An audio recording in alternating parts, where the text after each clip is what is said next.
Dito guys, pag open ko sa ML ko, in-invite kaagad ako ng pinsan ko na supporter ko rin. Pagpasok ko sa lobby, 5 man pala kami guys, at ito nga pala yung pinsan ko. Dito nag-pick ako ng Karina, ang kaso nagap ako sa early at sobrang batak pa ng mga kalaban, kaya ending natalo kami. Pero buti na lang guys at hindi ako nabawasan dahil sa protection star. Tandaan nyo itong Alucard na kasama namin guys. Dito nag-second game kami at dahil natanso yung Alucard na kasama namin kanina, ngayon gagamit ako ng Alucard para sana makabawi at maipaghiganti yung nag-Alucard kanina. Ang kaso guys, hindi ko inispik na ganito pala kaingay sa game yung nag-Alucard kanina. Para bang ayaw niyang nasa sapawan guys, kaya panoorin nyo hanggang dulo para malaman nyo ang mga ipagsasabi niya sa akin.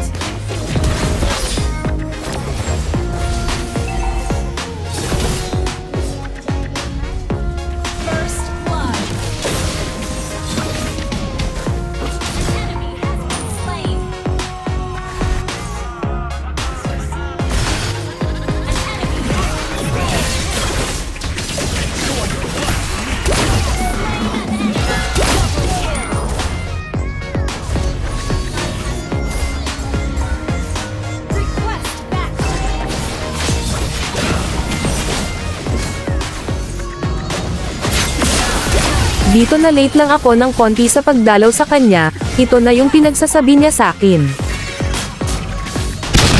Asim ng core. What?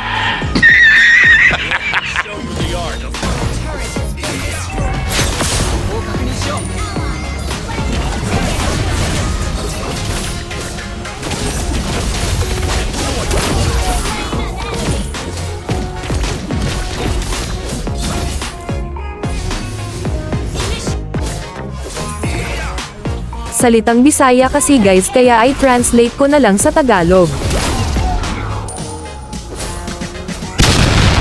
Core hindi marunong. Ako na lang sana nag-alo. What? What the fuck? Hindi ko alam guys kung anong problema nito, samantalang kanina nag-Alucard siya pero natanso lang siya. Sorry. Hindi ko na lang siya pinansin guys at nag-focus na lang ako sa laro ko dahil isang game na lang guys at legend na tong main account ko.